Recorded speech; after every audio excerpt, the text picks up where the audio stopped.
Today we're looking at Constitution Day.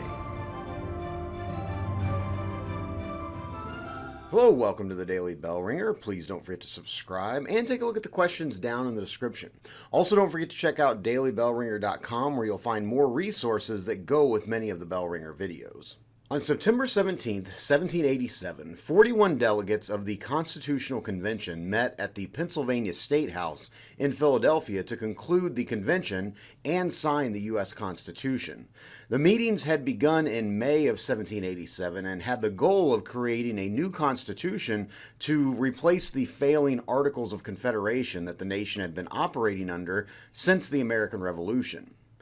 The new Constitution would lay out a general framework for the U.S. government, establish the relationship between the federal government and states, and establish several rules and regulations that each state in the Union would have to abide by.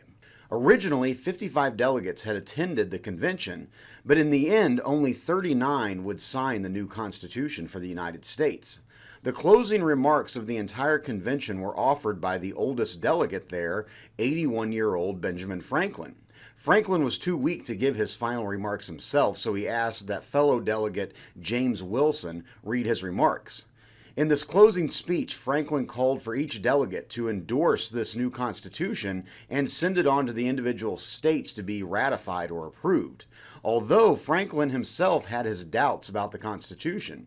In his speech, he said, quote, "I confess that there are several parts of this Constitution which I do not at present approve, but I am not sure I shall never approve them.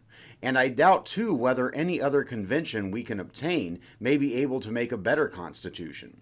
So basically, Franklin was saying this is the best we can do, so we might as well approve it. After Franklin's comments, a few delegates rose and gave their reasons for not approving of the document, but soon after a motion was made to approve and sign the Constitution, which the delegates proceeded to do. Although not unanimous in their support, the convention now sent the Constitution to the states for their approval, which it was agreed that 9 of the 13 states would have to approve it for it to be ratified. On December 7, 1787, Delaware became the first state to officially approve the Constitution. Gradually, over the next few months, more states gave it their approval until June 21, 1788, when New Hampshire became the 9th state to ratify. Actually, it wouldn't be until May of 1790 before Rhode Island became the last of the 13 states to ratify the document.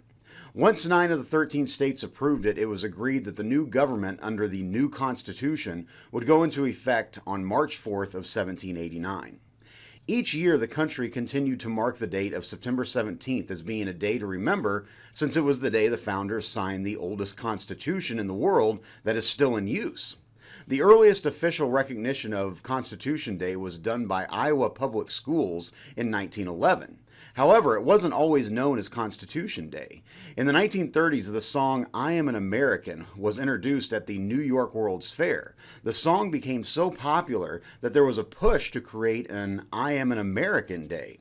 By 1940, Congress officially resolved that the third Sunday in May each year would be designated as "I Am an American Day." Then, in 1952, a resident of Louisville, Ohio, Olga T. Weber, began an effort to get I Am an American Day moved to September 17th to recognize the signing of the Constitution. First, she petitioned Louisville, Ohio to do it, which they did. Then she went to the state legislature of Ohio, and they also moved it. Then she went to Washington, D.C., where in 1953, they moved I Am an American Day to September 17th and renamed it Citizenship Day. Congress also designated September 17th through the 23rd as Constitution Week.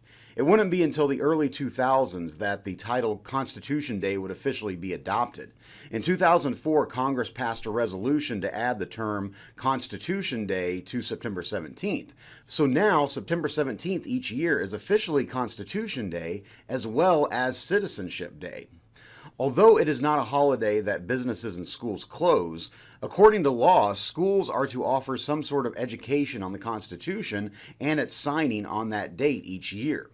And although not a perfect document, as Benjamin Franklin believed, the Constitution of the United States has gone through changes and alterations, but has successfully helped to keep the nation together in good times and bad for over 230 years. So with that, hopefully you learned something, and thanks for watching.